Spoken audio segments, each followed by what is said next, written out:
Morning, everybody, and thank you for joining us for our state webinar series, our statewide webinar series that we do roughly every other month about CalVet women veterans. This month, we are going to provide an update of our activities for 2017 and talk a little bit about our plans for the year coming up, 2018. We'll also cover and review what the department as a whole and its other programs and divisions have been up to this year, and then take any questions that people may have via our chat window or at the end of the call. So hello, my name is Lindsay Sin, Deputy Secretary for Women Veterans Affairs. Thank you so much for joining us today.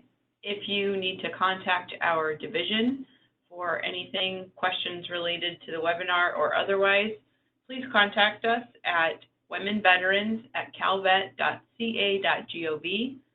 Our phone number is also 916-653-1402, and visit our website at www.calvet.ca.gov/women-veterans.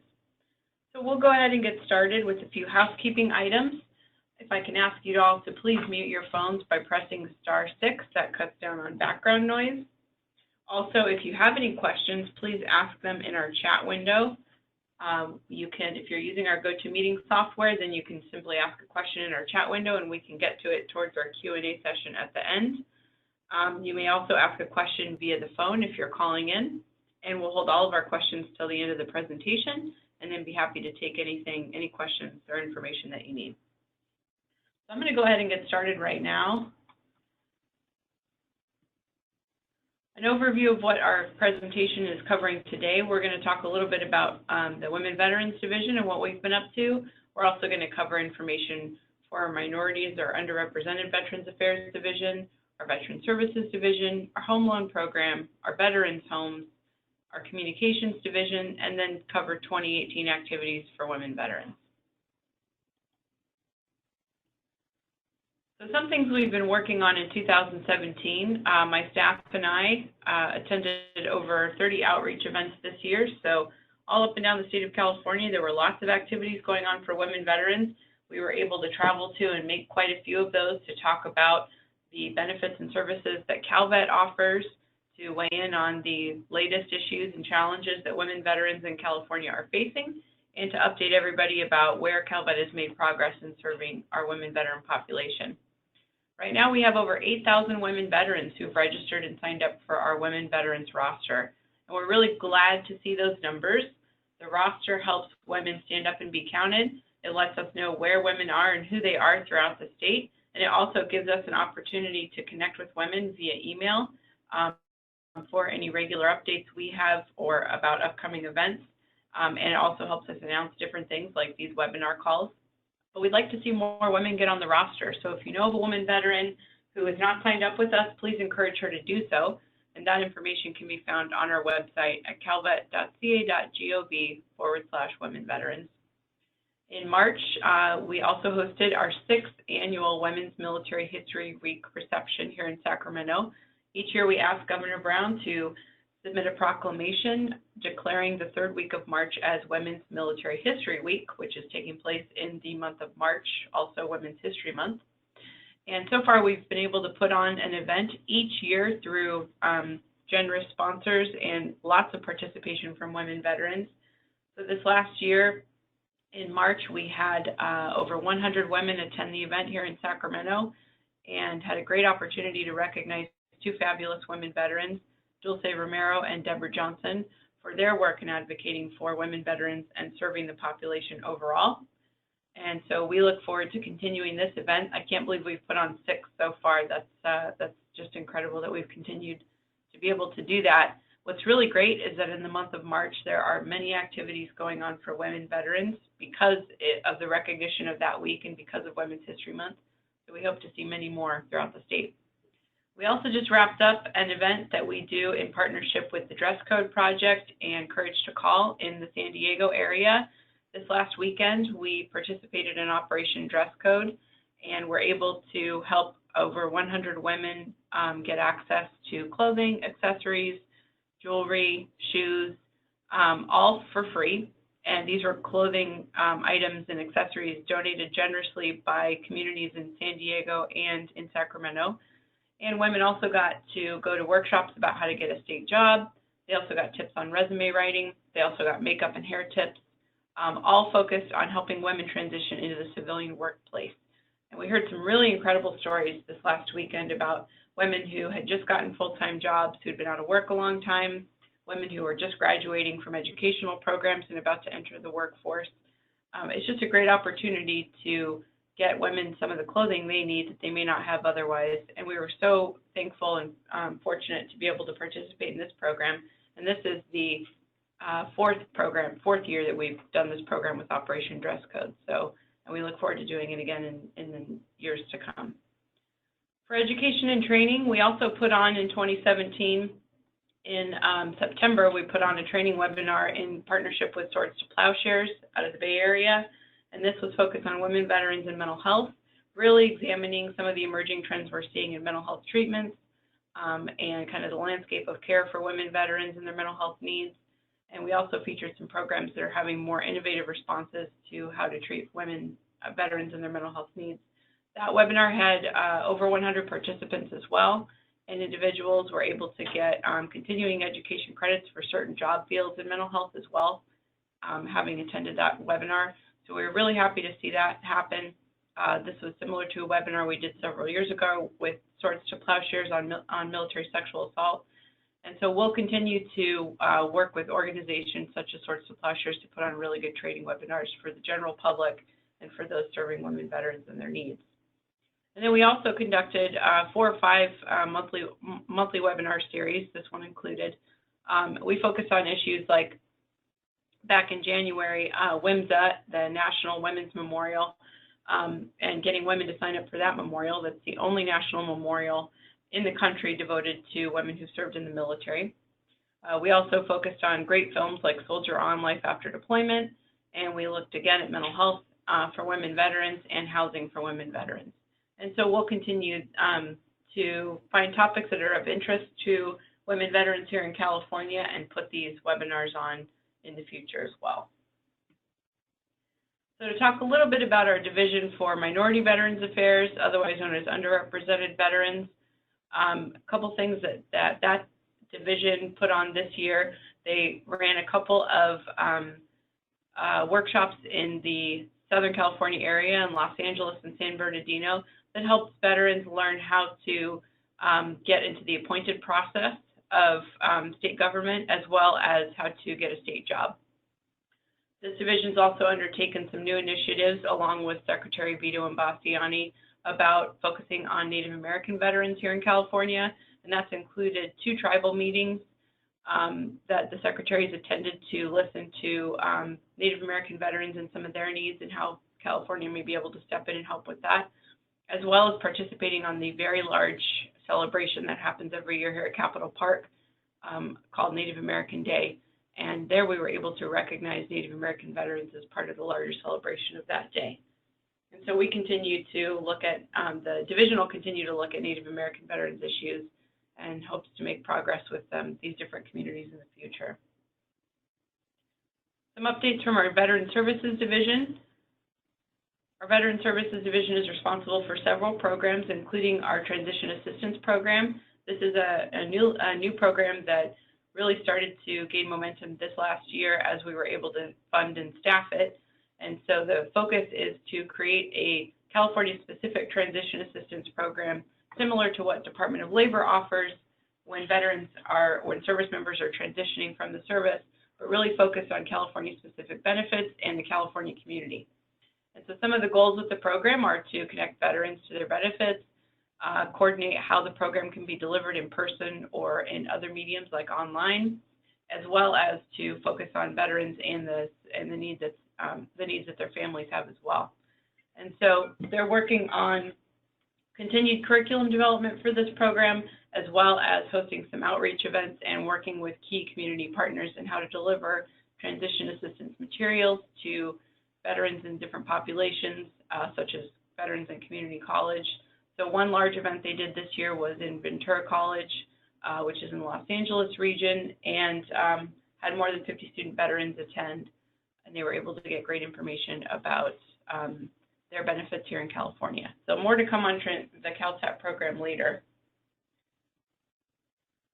Another large portion of the Veteran Services Division activities includes helping veterans file claims for disability or service-connected compensation with the VA, and that includes the work that our staff do at our district offices located in Oakland, Los Angeles, and San Diego. So for fiscal year 2016 and 2017, which really started July 1, 2016, going all the way to July 1, 2017, the total claims reviewed by the district office staff was over 16,000 claims. Over 11,000 claims received ratings decisions, and CalVet represented 570 veterans during their Board of Appeals hearings. So they were able to provide a lot of services to veterans, keeping claims flowing through the process all the way to the VA regional offices so that veterans could be awarded for their service connection. The Veteran Services Division also has a couple cemeteries under its control and is responsible for a few of our cemeteries here in California that are specific to our California veterans outside of the National Cemetery System, which is part of U.S. Department of Veterans Affairs. So we have the California Central Coast Veterans Cemetery in Monterey. So in 2017, they interred over 290 veterans, spouses, and their dependents. And they also completed a memorial wall, which honored veterans whose remains have not been found or located yet. They also run the Northern California Veterans Cemetery in Igo, and a great groundbreaking took place this year for a memorial, a monument on that property that will be dedicated on this Veterans Day coming up. We also have a LINK program, which is our Local Interagency Network Coordinator program, which comprises 8 positions statewide throughout California in different regions of California. And these folks are responsible for connecting the local communities and local veteran service organizations with the state and with CalVet. They do great work connecting veterans at outreach events, as well as keeping a good finger on the pulse of what's happening in these communities. We have recently had some departures from a few of these programs. A few folks have moved on to different jobs or retired. So you will see some new links coming to different areas of California in the near future as we hire for those positions. They did some great stuff this year, including working continuously with our Veterans Connect program, which is part of the State Librarian's Office and the State Libraries program. So we continue to inform the public and serve veterans at our local libraries, which is great.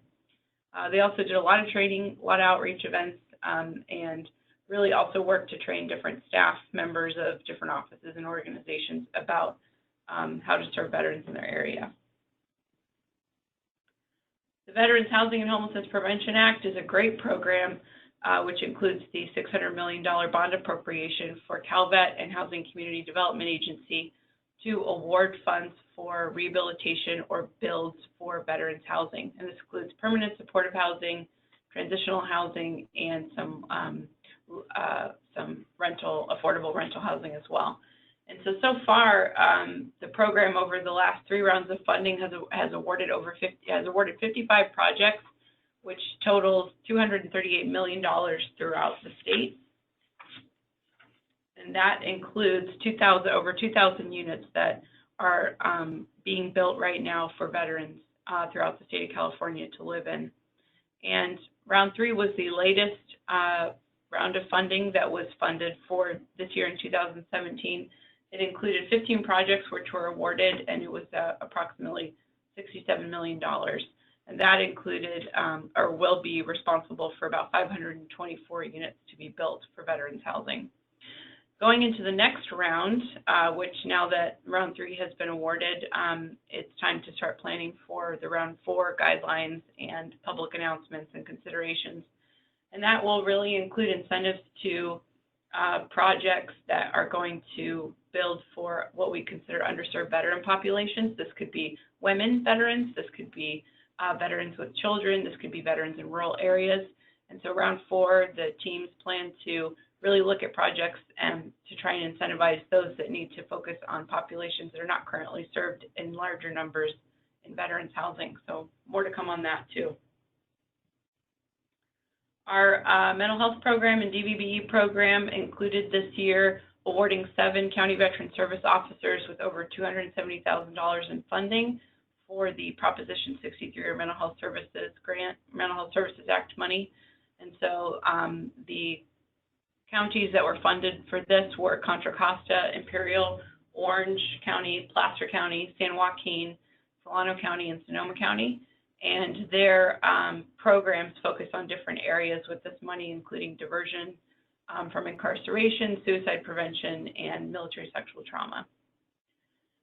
The Disabled Veteran Business Enterprise Program awarded over $6 million in contract dollars to disabled veterans, or CalVet awarded over $6 million to DVBEs this year, and also hosted a free annual DVBE Business Forum, which is a pretty large program that they put on every year, so that DVBEs, or people that would like to form DVBEs, understand how to do business with the state of California. But CalVet has some of the best numbers when it comes to awarding our DVBEs throughout the state, so we're really proud of that.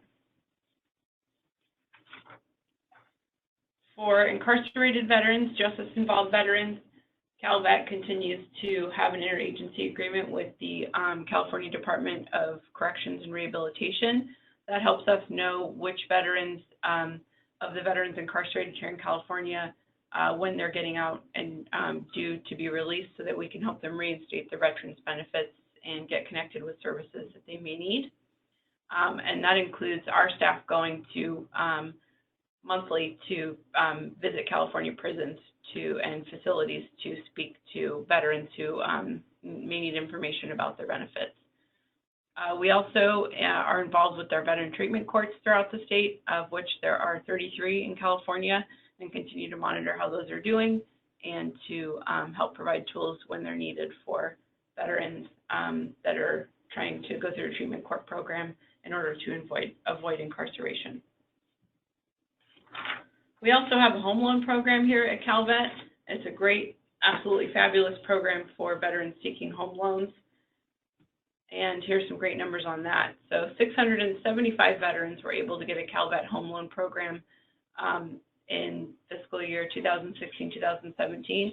Our goal, based on the funds available, was to lend $200 million, but we actually exceeded that goal and lent over $223 million to veterans this year. I thought one noteworthy piece of this is that women are 10% of the total primary borrowers in the home loan program. So this means that women, if they're listed as the primary borrower, they are counted. So we know that at least 10% of them, of those borrowers, are women. However, there may be more women who are not listed as primary borrowers, but are also women veterans taking advantage of this home loan program, and perhaps it's their spouse that's listed as the primary borrower.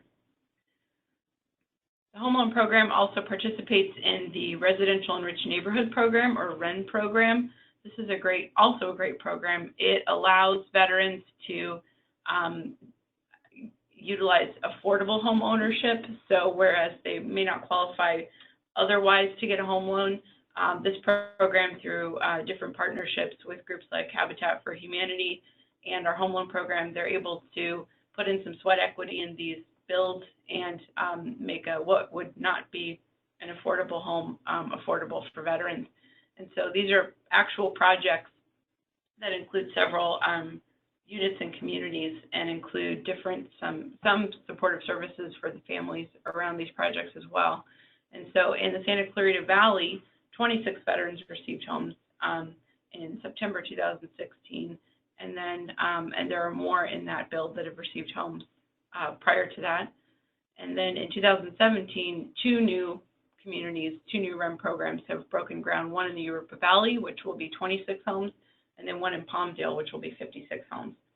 So this is just fantastic, a fantastic way for veterans who couldn't otherwise afford it to get home ownership and to get some supportive services for their families as well. Our Veterans Homes Division, this includes our 8 long-term care facilities throughout the state of California for our aged and disabled veterans. And we have some really great, absolutely wonderful news about this program. All of our homes that are eligible to receive a star rating by the Centers for Medicare and Medicaid Services are either rated at 4 or 5 stars. 5 stars being the maximum number of stars that you can be rated at. And so the good news is that all of our homes improved their star ratings. So Chula Vista and Yountville increased from 2 to 5 stars in only 2 years, so they are now considered in the top 10% of long-term care facilities in the state. Our home in Barstow also increased its ratings from 2 to 4 stars since last year. And our newest homes, Redding and Fresno, achieved 5 stars, even though they are very new.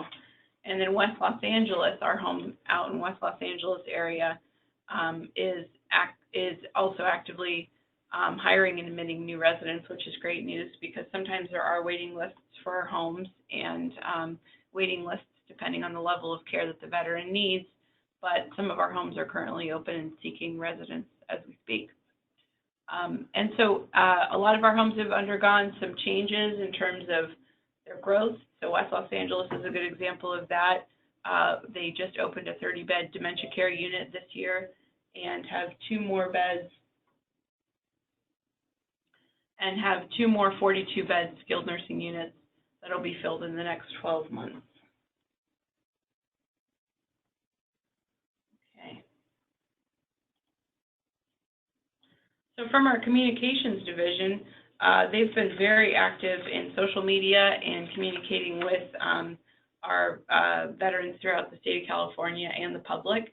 And so they have some good news to share this year as well.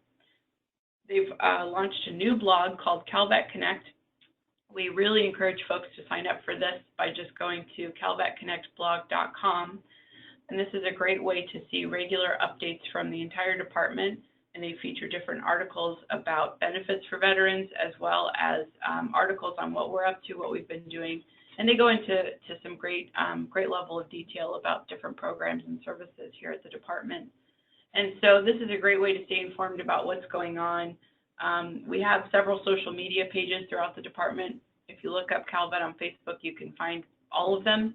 However, the blog allows folks to go into a little bit more level of detail on information, and they're posting and they're creating new blogs every week, if not more frequent than that.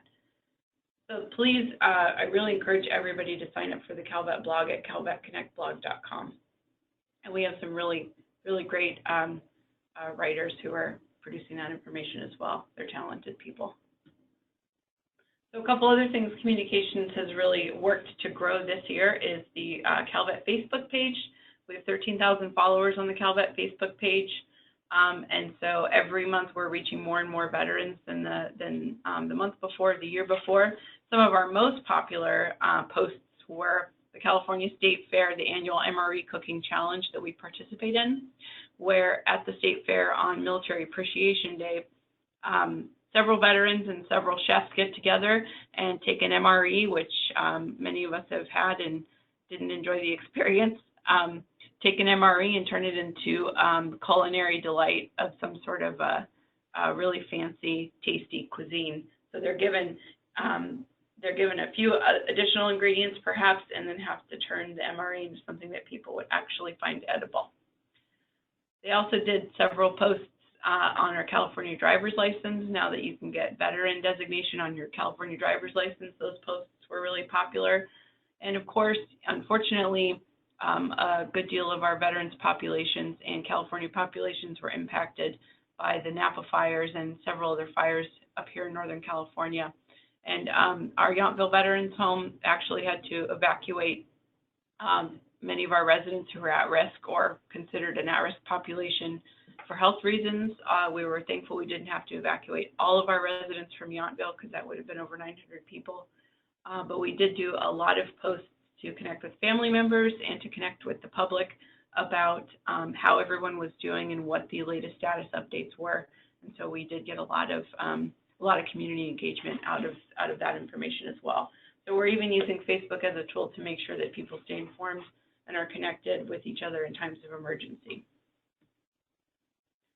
And we also have a Twitter profile here at the department, and we are averaging 3,900 impressions per day. So more and more people are following us on Twitter and looking at that information and sharing it. And so that's another great way for us to stay updated with our public and veterans via real time. We also have several memorials that we work on with the department. This includes the Vietnam Veterans Memorial and the El Soldado Memorial. So this year, we unveiled more names to be added to the Vietnam Veterans Memorial that happened in mid-October. And we also rededicated the El Soldado Memorial as it was re-beautified and enhanced as part of a long-term project. And the rededication took place October 11th. And so both of these memorials are here in Sacramento and Capitol Park.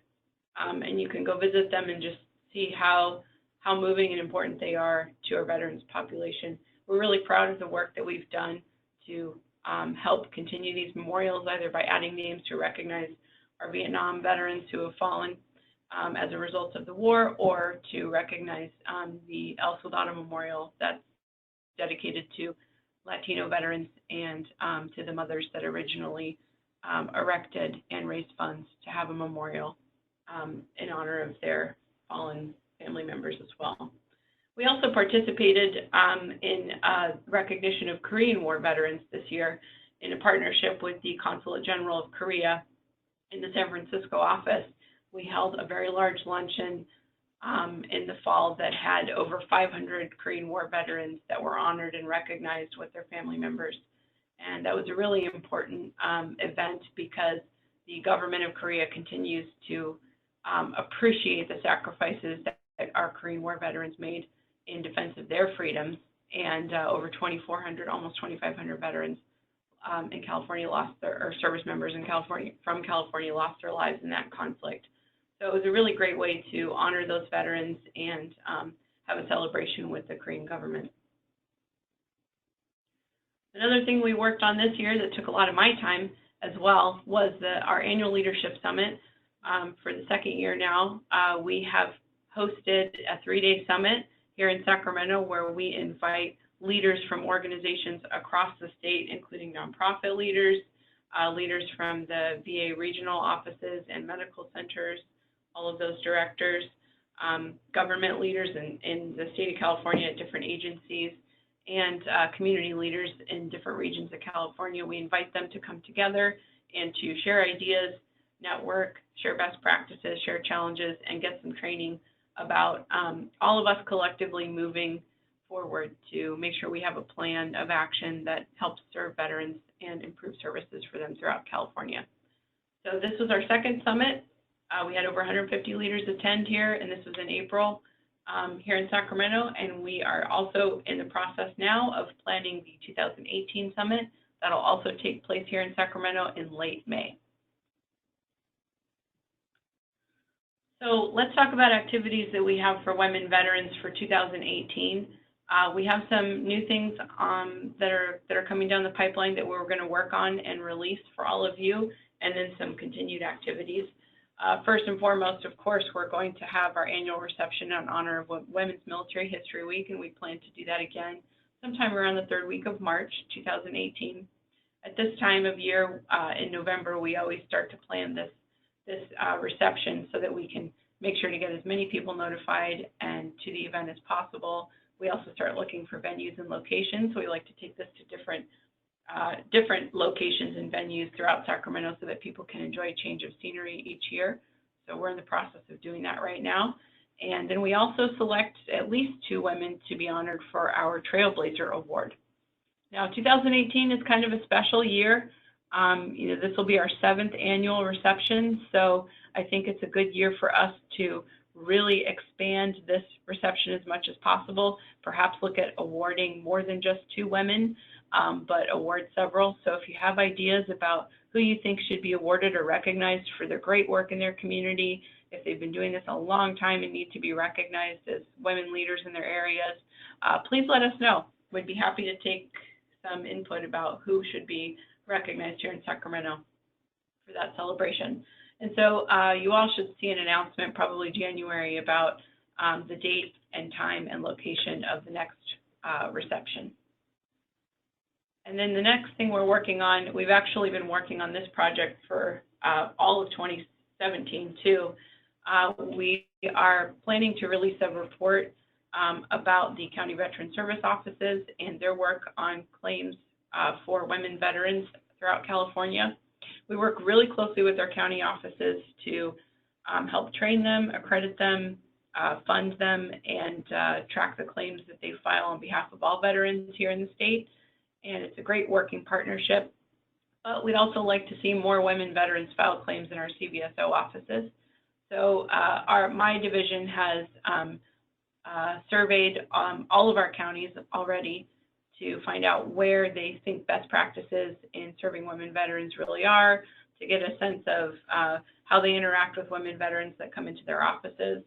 And so our analyst, Julian Karikas, is currently taking a look at that data and coming up with some best practice outcomes out of that and some just general data points that we'd like to track so that we can help the county veteran service offices get more women into their offices. We can also train folks if it's needed and give pointers to women when they go into those offices. So we're really looking forward to finishing up this report. We're working on it right now, and so we plan to release it sometime in February 2018. The other thing that's happening, we're currently in the next legislative cycle. So right now, all of the state agencies and organizations and groups throughout California are looking at their legislative plans, what ideas they have that need to kind of start being worked on and eventually introduced into the next legislative session for the California legislature. And so right now we're looking for ideas. We have a couple that we think are pretty good ideas around different things that would improve services for women here in California. If you have ideas, then contact our office. Let us know what you think needs to be done and improved, and maybe there's a legislative solution to it. The other thing that we'll continue to work on that's been a big focus of activity for 2017 as well is the council, the California Women Veterans Leadership Council. We are administering this council for a group of women veterans who are voluntarily serving as members to this council. So we launched this council in April 2016 and have undertaken a few activities over the last year and a half or so that it's been created, and that includes creating bylaws and adopting bylaws and getting more members throughout California to join this council. So now we have bylaws that are adopted and approved. We have probably 10 council members across the state. We have a chair, we have a vice chair, and we have 2 advisors. I serve as one advisor to the council, and now my staff are administering the council group as well, just for continuity purposes. And so we meet once monthly and talk about upcoming events throughout the state for women veterans. We also talk about where we need to get more membership, so we have really great representation through all of our communities throughout California. And we're also looking at a healthcare initiative to determine where there's barriers for women in their healthcare needs and how the council can tackle that, either through a survey or through a scorecard with VA or through a research study of some kind that would come up with recommendations for improvement. So more to come on the council. We are meeting once monthly. If you're interested in becoming a member, if you're a woman veteran and you want to be a member of this council, then please contact my office and we can talk to you about it. The email is womenveterans@calvet.ca.gov. A couple other activities. We'll continue these statewide webinars. We're always looking for input on topics of interest to the general public and to the women veterans population. We've covered information about benefits. We've talked to authors. We've talked to film producers. We've talked to folks about policy change or the need for it. And we'd love to see what topics you're interested in learning more about. If it's financial literacy, if it's home loans, if it's education, higher education issues, if it's employment, or any number of topics that affect women veterans, we're happy to try and get some speakers together and go over these subjects. We're also going to go back and look at our web pages again, as we did in 2016, and update those so that the content is most relevant to our women veterans here in California. And we'll continue to go to lots of events too. So we went to 30 events in 2017, and I imagine we'll go to many more in 2018. So we already have some scheduled for earlier this year. We will be sure to share those on our listserv so that as many women veterans as possible know about what events we have coming up. That's really key. So again, if you would like to contact our office and talk to us about what topics we have for these webinars, or if you have questions about your benefits, or want to know more about our Women Veterans Leadership Council, please contact us and we're happy to help. We're also continue to talk to women every day who served in the military. We get questions via email and voicemail, or directly over the phone about benefits and services or referrals to local communities. We're always happy to help with that if we can. And our contact information is CalVet, women veterans at calvet.ca.gov, 916-653-1402, or calvet.ca.gov/women veterans, women vets, /women vets. So that concludes the presentation portion of our information today. If there are any questions that folks have, please feel free to ask them or to ask in our chat window, and we'd be happy to get to that information.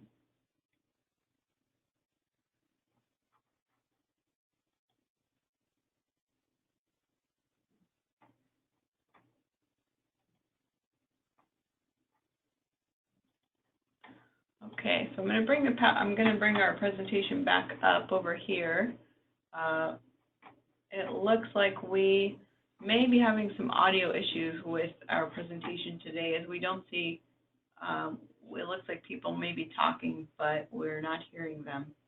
So we may have to try and get back to questions later on. So if you want to email us with any questions you have about this information, or you want the PowerPoint slides, we'd be happy to share them. So that's womenveterans@calvet.ca.gov.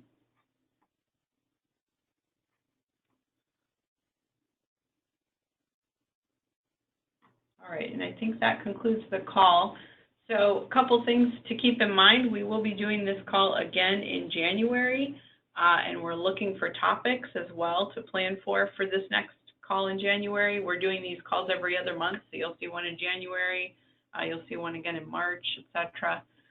So we do these on the first Monday of each month at 10 a.m.